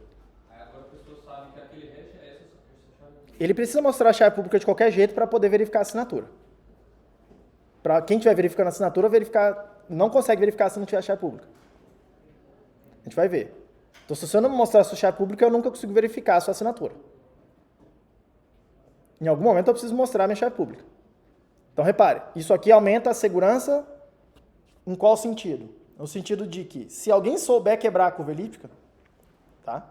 Significa isso. Dada a chave pública, calcular a chave privada de volta, isso aqui te protege contra isso. Por quê? Porque você vai propagar a transação, essa daqui, e você não mostrou sua chave pública. Isso aqui, eu não sei se essa daqui foi gasta já, né? Mas tem um monte de transações de saídas não gastas. É o dinheiro que o pessoal tá na mão, entre aspas. Isso aqui pode ficar anos lá na blockchain até ser gasto. Enquanto ninguém gastar, ninguém sabe qual é a chave pública, entendeu? Mas aí, tipo assim, se eu já tiver, se esse hash aí tiver colocado na transação anterior, que eu não gastei ainda. Isso aí é uma questão que precisa ser tratada. Porque às vezes a gente vaza a informação sem querer. Vamos lá, como é que é o nome, né? Bruno, deixa eu ver se eu entendi mais uma sua pergunta. Professor, tá, mas olha só. Se eu fizer isso a primeira vez, ninguém viu minha pub key. Mas na hora que eu gastar essa daqui, alguém viu a minha pub key. E essa pessoa viu a minha pub key e viu esse hash aqui, ó. Você tem que assumir que o que está escrito aí na blockchain é público para todo mundo, tá? Todo mundo tá vendo tudo e que tá aqui. Opa, alguém tá vendo a pub key, alguém tá vendo o hash. Então, na hora que alguém vê esse hash de novo em outro lugar, sabe que veio daquela pub key. Aí é só quebrar a curva elíptica. Mas aí o que você quer fazer? Não reutilizar a tua pub key. Uma para cada transação. Só que isso é um problema. A gente vai ver que isso é um problema, porque cada vez que eu for receber dinheiro, entrar aqui no sistema, eu preciso gerar uma chave nova, né? E isso é um problema. A gente vai ver como é que a gente faz isso de maneira organizada e ordenada. Tá? Mas isso, em princípio, é um problema. Quanto mais informação você precisa produzir e guardar com você, mais difícil é seu backup, mais fácil você perder a porra toda, tá? Mais complexo fica o sistema. O que te identifica se você vai mudar a equipe para cada transação, para cada hash, como eu sei, se eu quiser mandar Bitcoin para você? Aí você me pergunta, qual é o hash que é para eu mandar? Aí eu te mando. Aí você cria um hash para aquela transação. Exatamente. No caso, eu não vou criar só o hash, vou criar um endereço, que é o hash mais um checksum, né, uma forma de verificar, tipo, um código de detecção de erro, mais uns bytes para dizer qual é o tipo de transação que você pode fazer com aquilo. Tá? A gente vai ver um pouco melhor isso também. Avançando um pouquinho, eu não queria fazer isso mesmo. Uma vez você, na realidade, você tem, você segura com você várias transações, não só uma. Então, uma vez que você gastou nesse contrato, você gastou uma, você expôs a chave pública e se essa pessoa quebra essa chave pública, ela consegue Gastar todas as outras que estão lá não gastas ainda. Isso aí. Porque para gerar a chave pública, ela tem que ser de uma maneira determinística que você seja de alguma maneira portável para outras carteiras, né? Sim, a gente vai ver isso que a gente vai precisar de uma forma segura de ficar gerando novas chaves a partir de um... No final das contas, o que a gente vai querer é ter uma coisa só, uma informaçãozinha só, que a gente guarda ela. A gente vai chamar de semente. E a partir dela a gente seja capaz de gerar quantas chaves públicas e privadas a gente queira para criar assinaturas e identificações. Tá? E a gente vai ver como é que faz isso. Professor, seria uma boa prática, por exemplo, então, sei lá, você me passa uns bitcoins e aí na transferência sua, você coloca a sua chave pública, mas coloca o meu endereço que ainda está com o hashzinho. Isso. Certo? E aí, por exemplo, eu quero gastar esse dinheiro que você mandou. Sim. Só que você mandou 2 bitcoins. Eu queria gastar só um. Sim. Seria, sei lá, uma boa prática. Fazer essa transferência de um, mas já pegar o um que sobrou ainda, que eu ainda não gastei, já passar para outra chave. Sim. Que aí, beleza, gastei todo esse dinheiro, então por mais que a pessoa tenha uma chave pública, não tem mais, quando for fazer o saldo na blockchain, Sim. não tem mais nenhum Você bitcoin. já entendeu a boa prática que é bem automatizado hoje, que é... Imagina que eu recebi... Vamos fazer esse caso concreto aqui, ó. Recebi essa transação de 38,56 tal bitcoins. Isso aqui deve ser milhões isso aqui são milhões de reais, né, hoje em dia. Tá 80 e tantos mil aí, né? Quanto é que tá a cotação de bitcoin hoje? Quanto? 88 mil. Multiplica por 38,5 aí pra mim.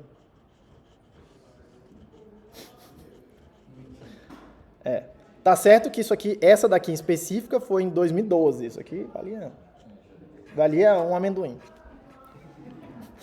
Sim. Mas enfim, tá? Aí imagina que eu quero pagar, sei lá, fui na semana passada eu estava na conferência de Bitcoin, o Manuel estava comigo, o Luiz estava comigo. E aí uma das coisas que eu tava comprando lá era café, porra. Assim, R$4, R$5. O café, velho, o café tava superfaturado lá, mas tudo bem. E lá tinha que pagar com Bitcoin, tá? Então, imagina que eu tenho que essa saída é minha, tá? E eu só tenho ela. Aí eu quero comprar um cafezinho de, sei lá, 1.000 satoshis, que era mais ou menos o que tava lá, né, Luiz? Tava uns 1.000 satoshis o café. Hã? 1.000, por aí. 1.000 satoshis tá? A menor unidade aqui é 1 satoshi. A gente vai ver, inclusive, que não existe Bitcoin no protocolo. A gente vai ver um pouco mais pra frente, tá? Só tem números inteiros. Então eu quero gastar esse 1.000 aqui, ó. Esse tanto aqui, tá? 0,0001000. Essa quantidade. Aí o que eu faço então? Eu crio uma transação que vai ter 2 saídas. Vai ter essa aqui como entrada e vai ter 2 saídas. Uma de 1.000 satoshis, pagando lá para o estabelecimento. E uma outra saída é o troco.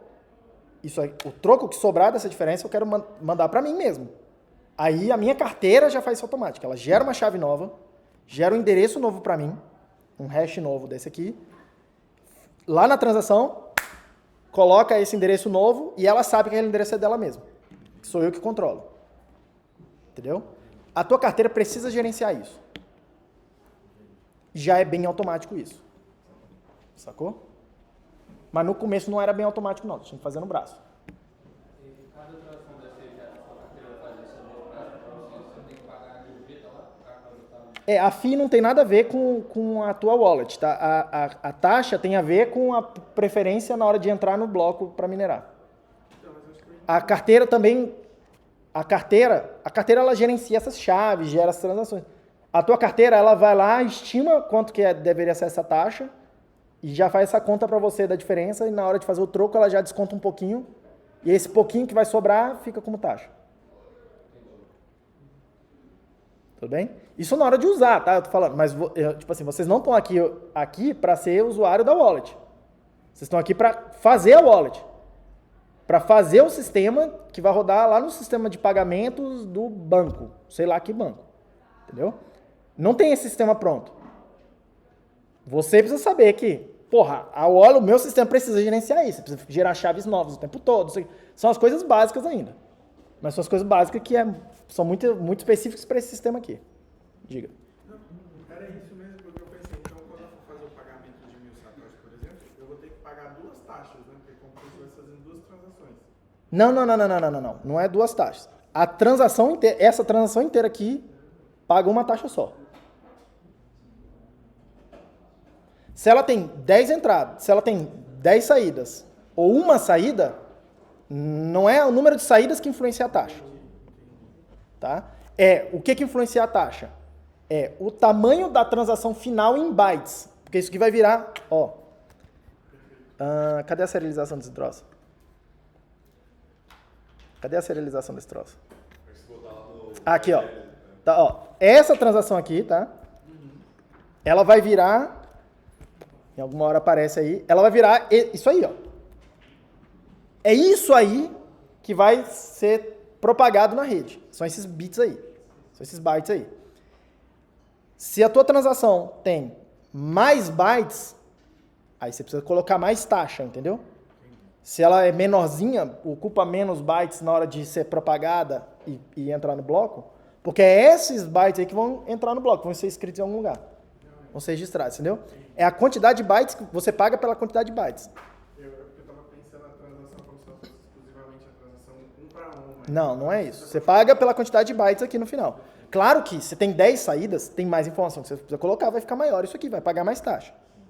Entendeu? Mas não é por causa do número de saídas. Você pode gerar uma saída só, ou uma, duas, três, só com um script bem grandão, complicado, e aí vai ficar grande também. Repara que tudo depende dos dados que você quer colocar lá. Qual que é a vantagem do script grande? A vantagem de ter um script grande é que você consegue criar um contrato com mais esperto, né? Um programa que faz mais coisas.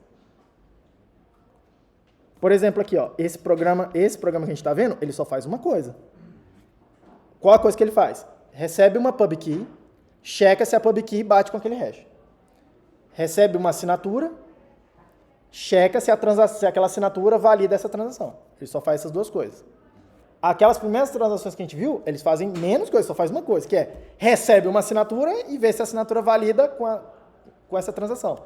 Esse daqui já faz uma coisa a mais. Aí o script é maior, ocupa mais espaço. Mas, tipo assim, hoje em dia todas são feitas, tem um modelo pronto, né? Tipo, só faz, duplica, faz o hash, tipo, todo mundo faz igual. Tem alguém que, tipo assim, eu posso querer colocar mais segurança na minha. Excelente pergunta. Professor, esses scripts aqui, eles são templates prontos e eu tenho que seguir eles? Não. Tem algumas transações que a gente chama de standard, né? São padrões. Essa daqui é uma delas, por exemplo. Tá? Aquela que a gente viu, P2PK, é uma delas, por exemplo. Eu já vou mostrar uma aqui agora para vocês, Segwit, que também é standard. Tem alguns contratos padrão. Tá? Só que isso aqui é uma linguagem de programação. Você pode colocar o programa que você quiser aqui. Você é o programador. Você que criou a transação, você é o programador disso aqui. Às vezes é um mínimo de segurança que tem que ter. Não, você pode botar aqui... Cara, você pode vir aqui e escrever, ó, na saída, você pode escrever assim, verdadeiro. True. O que significa isso? Quem for tentar gastar precisa... no final, lembra que quem for tentar gastar, o que ele precisa fazer? Produzir um pedacinho do programa, outro pedacinho de programa, que quando executar os dois juntos, o resultado seja verdadeiro. Nada me impede, tá? Vim aqui, na saída, dinheiro que eu estou gastando, colocar aqui, verdadeiro. Já escrevi aqui. True. Tem um opcode para isso. Verdadeiro. Quem for gastar, o que ele precisa fazer? Não precisa fazer nada. É só gastar. A gente chama isso aí de anyone can spend. Qualquer um pode gastar. Você pegou a ideia? Eu posso fazer o script do jeito que eu quiser. Eu posso fazer script assim. Eu posso colocar aqui um script bobinho assim, ó. Mais 2 igual a 4. Quem for gastar, precisa me dar uma informação que completa essa equação. Qual a informação que completa isso? A equação é mais 2 igual a 4. Qual a informação que falta ali? 2. Aí alguém vai lá, na hora de gastar, coloca 2. Qualquer um que conseguir fazer isso, 2, gasta a transação. É um anyone can spend também. Tu entendeu uma coisa? Óbvio que você não quer ficar fazendo esses contratos idiotas. Você quer fazer contratos mais sofisticados. Eu quero, por exemplo, falar assim, ó. Eu quero, por exemplo, falar o seguinte. Eu, o Luiz e o Emanuel temos uma empresa. Aí tem o caixa da empresa. Vamos supor que está em Bitcoin. Para gastar algum Bitcoin, eu não posso tomar decisão sozinho para gastar o caixa da empresa. Então seria interessante que se eu tivesse que ter os 3 para gastar o dinheiro. Mas e se o Luiz ficar doente, em coma, e aí ele não consegue participar dos gastos? Falhou a empresa. Então, por exemplo, eu poderia escrever um script aqui com a seguinte lógica. Se você me apresentar 2 assinaturas válidas para essas 3 chaves aqui, ó, 2 assinaturas para quaisquer dessas 3 chaves consegue gastar. Você escreve isso aqui com os if else. Só que isso aí é um programa que você precisa escrever, entendeu? A gente vai chamar isso de multisig. Precisa de mais de uma assinatura para gastar alguma coisa. É comum isso? Se é comum... É um pouco difícil de saber, porque tem os multisig que ficam já o script direto aqui aberto, mas a maioria deles provavelmente não está assim aberto. eu vou mostrar para vocês que a gente esconde o script. Eu posso esconder o script atrás de um hash, não posso? Lembrem-se. Uma das coisas que a gente usa os hashes é para esconder informações. Tá? Seria bem interessante eu esconder essa informação de quem é que pode participar da assinatura dessa moeda aqui. Aí eu escondo o script também. Tá? Óbvio que em algum momento o script precisa aparecer, tá? Então, se eu escondo uma informação com um hash na saída, no contrato da saída, no contrato na entrada, na hora de gastar, precisa apresentar a informação que foi escondida. Não tem mágica. Tá? Mas repare, eu tiro de um lugar e boto em outro. Entendeu? Todo mundo ok até aí? Vamos pular o Segwit e vamos pra frente. Não vou pular não. Vou mostrar.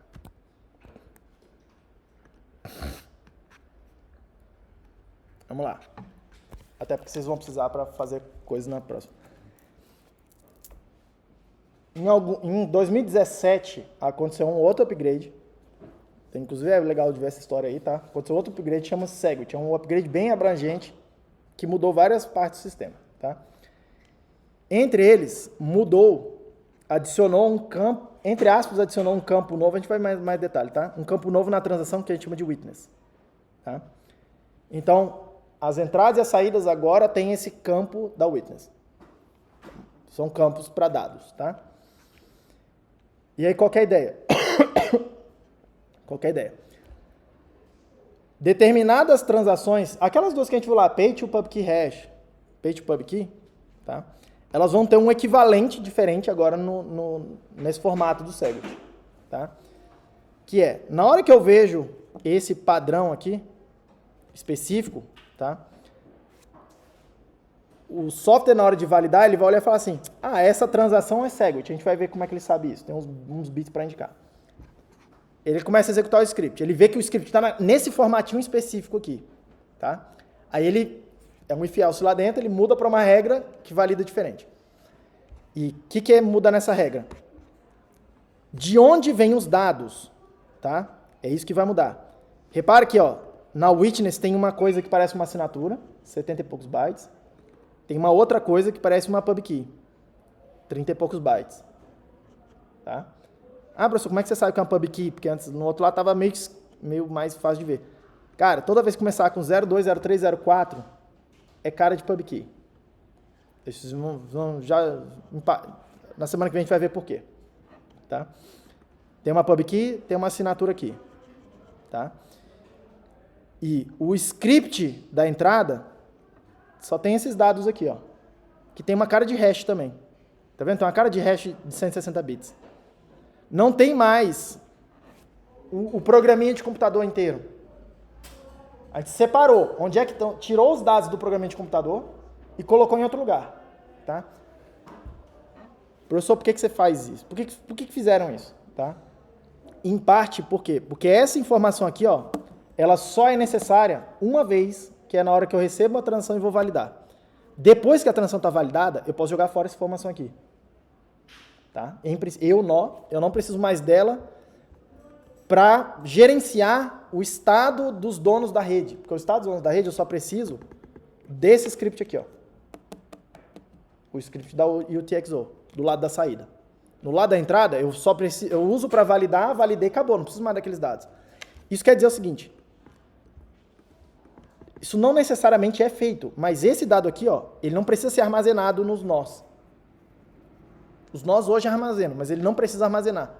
E aí o que se pensou?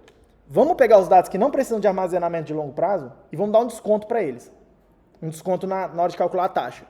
Quer dizer que dados que eu colocar aqui, ó, que eu não preciso manter no longo prazo, eles vão custar mais barato do que dados que estão aqui, que precisam ser mantidos no longo prazo. Porque, em princípio, o nó pode receber, validar e jogar fora uma parte dos dados. Tá?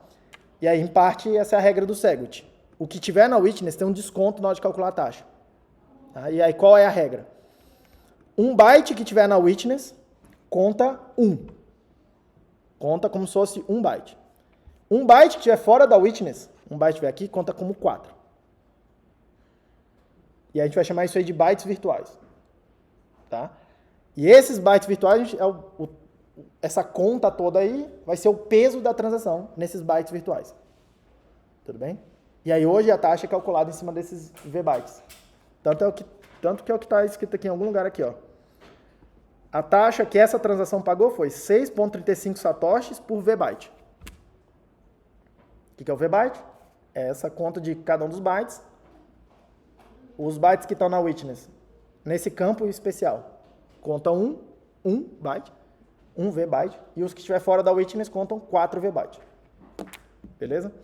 Além disso, a gente botou uma outra regra que é o tamanho do bloco, o tamanho máximo do bloco agora é 4 MV-bytes.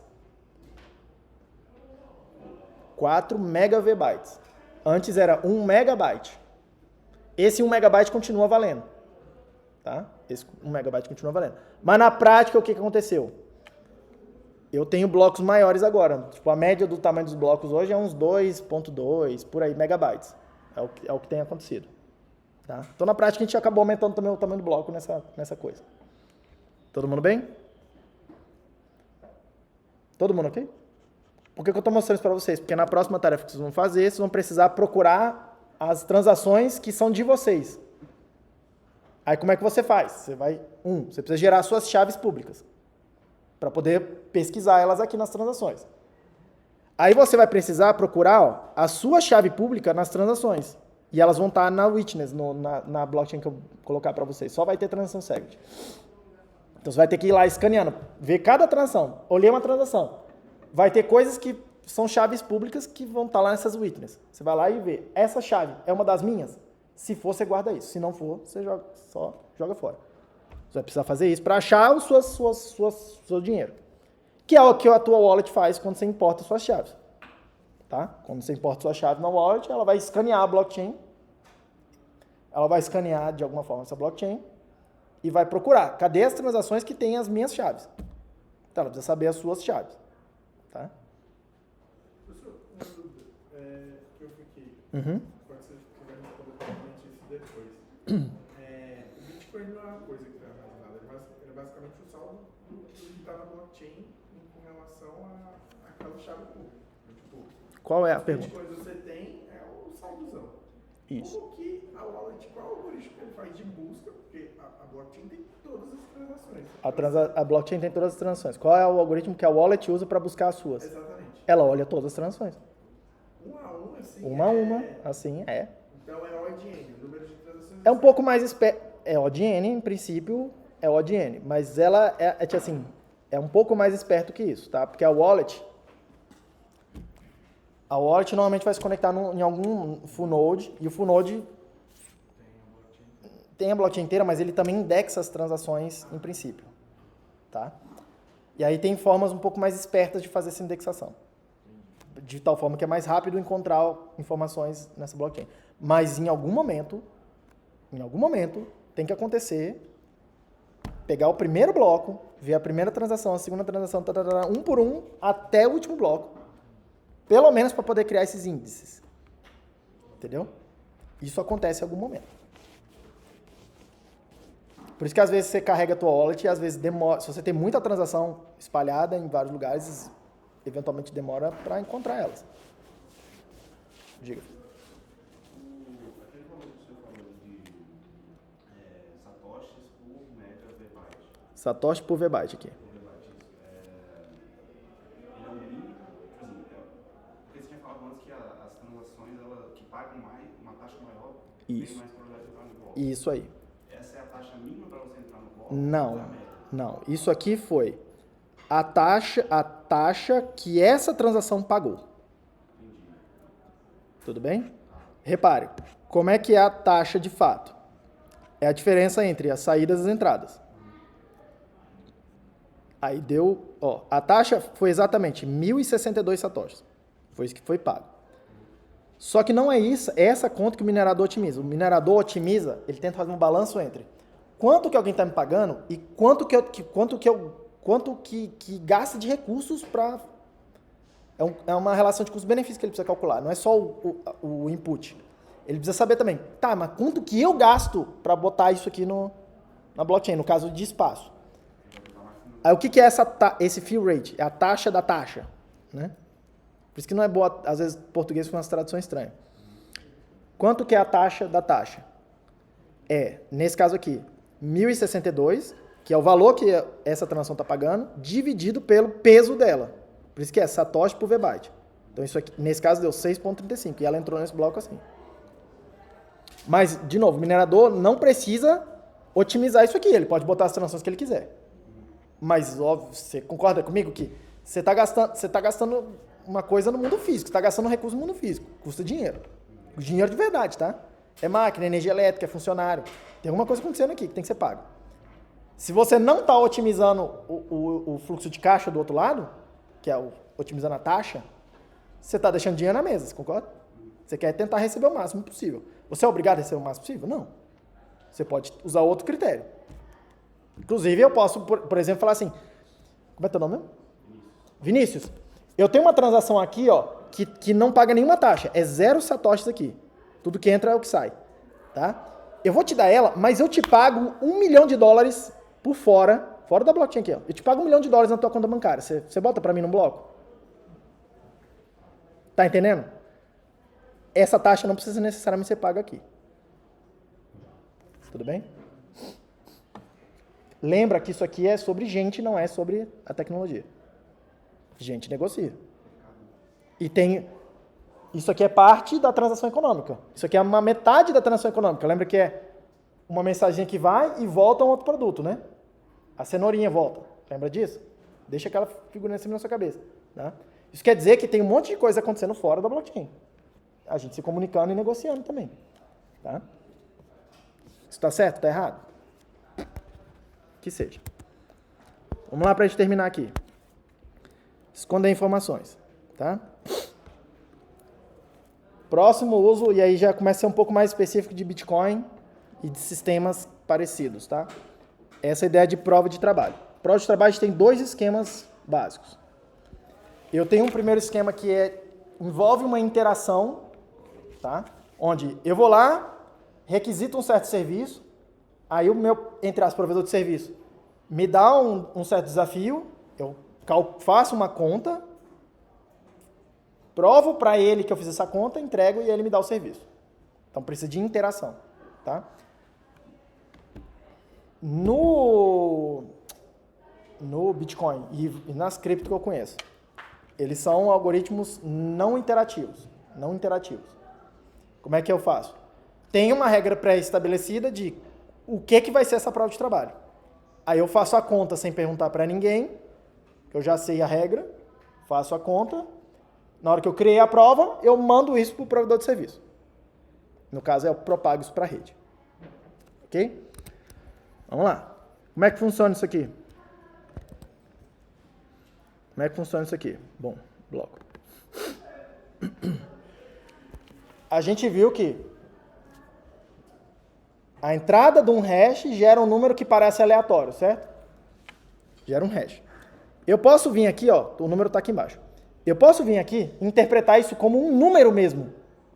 Isso aqui são bits e eu posso interpretar isso como um número. Foi o que vocês viram em SD, né? Você pode pensar que é um número mesmo, tá? Um número inteiro. Como é que vai ser o algoritmo aqui pra gente? A gente vai fazer assim, ó. A gente vai estabelecer a regra que é a seguinte. Esse número do hash de uma certa informação do bloco, não é o bloco inteiro que a gente vai fazer o hash, só de um cabeçalho. Esse hash, a gente vai interpretar ele como número, e esse número tem que ser menor do que o que a gente vai chamar de alvo.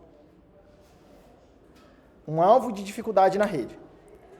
Vocês concordam comigo que, se esse número for grande, por exemplo, 0, 1, um monte de 1. Esse número exatamente. Eu quero achar um hash que é menor do que esse número aí. Quantos hashes eu preciso calcular?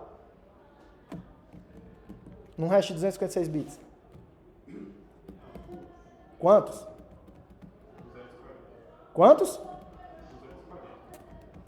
Ó, eu tenho um número que é de 256 bits, que é 0, no mais significativo, 0, 1, 1, tudo 1.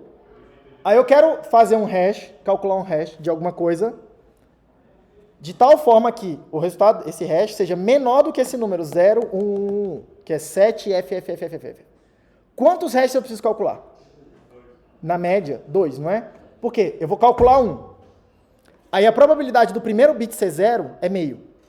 Vou imaginar que foi 0. Vou imaginar que foi 1. Aí o número que eu calculei é maior do que o alvo. Então eu preciso jogar fora esse.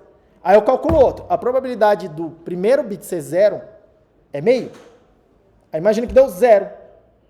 Aí 0, qualquer coisa, vai ser menor ou igual do que 0, 1, 1. Concorda comigo? Tá? E se agora o meu alvo for 0, 0, 1, 1, tudo 1? Quantos hashes mais ou menos eu preciso calcular? 4. E se o meu dificuldade for 0, 0, 0, 1, 1, 1? 8 hashes. Mais ou menos, né? Eu preciso testar 8 coisas. Vocês concordam comigo? Tá. Agora, cuidado, porque não é a quantidade de zeros como as pessoas pensam. Eu tenho um número e eu preciso achar um outro menor do que aquele. Vocês falaram pra mim, tá?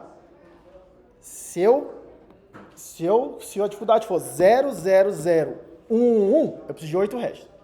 E se a dificuldade for 0, 0, 0, 1, 0, 0, 0, 0, 0 é um monte de zero. E só um número grandão ainda, não é? Quantos hashes eu preciso calcular? 0, 0, 0, 1 e o resto do zero. Esse aqui, ó. 0, 0, 0, 1, 0 e assim por diante, até o final. 256 bits disso. Qualquer coisa que começar com 4 zeros vai ser suficiente, certo? Mas qualquer coisa que começar com 4 zeros vai ser suficiente. Beleza. E se eu estiver procurando, sei lá, assim, ó.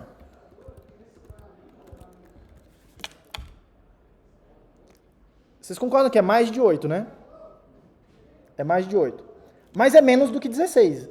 Do que 8, o próximo, né? 16. É menos que 16. Por quê, professor? Porque qualquer coisa que eu encontrar aqui, ó, pode ser que eu encontre 0, 0, 0, 0, 1, 1. Aí já valeu. Pode ser que eu encontre 0, 0, 0, 1, 0, 0, 0, 0. Também valeu, não é? Também é menor. Pegou, filho, ou não? Tá viajando.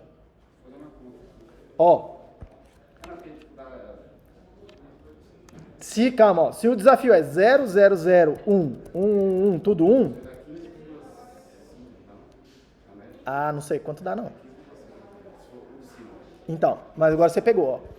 Se esse aqui é o target, tá? Eu preciso achar um número menor do que esse. O número obrigatoriamente tem que ser 0, 0, 0, 0, alguma coisa, né? Então eu preciso achar 4 zeros na frente. Mas se for esse aqui de cima, eu posso encontrar esse aqui, ó. 0, 0, 0, 1, 0. E o número de baixo é menor que o de cima, não é? Vocês estão vendo que o número de baixo é menor que o de cima, tá? Então, isso aqui, ó, é um pouco mais fácil do que esse aqui. Certo? É isso que a gente vai fazer para regular a dificuldade.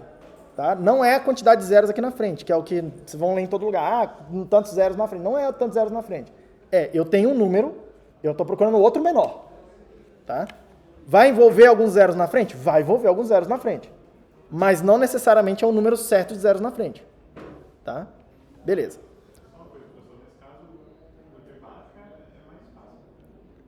Esse aqui? Não. O de baixo não é mais fácil, o de baixo é mais difícil. Por quê? Porque eu preciso obrigatoriamente encontrar 0, E0, E0, E0 nessas 4 posições. Não, mas porque isso seria se fossem 0, 0, 0 e depois. Aí, nesse caso, você não precisa achar 4 zeros. Não entendi. Tipo, se eu achar 0, 0, 0, 1, 0, ele é menor que isso aí. Você tem razão e eu estou falando ao contrário, né? Se eu achar 1, 0, 0, 0, esse já é menor. Isso, mas se o desafio fosse 0, 0, 0, isso aqui, aí eu preciso obrigatoriamente encontrar os 4 zeros aqui. Mas você pegou a ideia básica tem um número, esse é o alvo. Eu preciso ficar fazendo um hash, de tal forma que o hash é menor, quando eu comparo números, é menor do que o alvo. Tá? E é assim que a gente consegue fazer uma coisa que não é exponencial. tá? Botando também nos zeros à direita. Ô, Léo. Beleza, vou liberar aqui. Deixa eu terminar, 2 segundos. Todo mundo pegou? Beleza. O que vai acontecer então?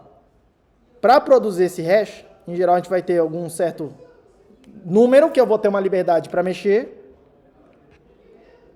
e demora um tempo. Eu preciso ficar testando várias possibilidades até encaixar uma informação, um número que produz esse hash válido para mim, tá? E se eu mexer um bit aqui, eu preciso recalcular. Essa aqui é a noção da prova de trabalho para a gente, tá? E a gente vai ver já, na aula que vem, como é que a gente encaixa isso em blocos, né? Não, assim, numa cadeia de blocos. E na aula que vem a gente começa a falar de curvas elípticas para ver como é que são as assinaturas, a validação dessa coisa. Beleza? Bom descanso para vocês, até semana que vem.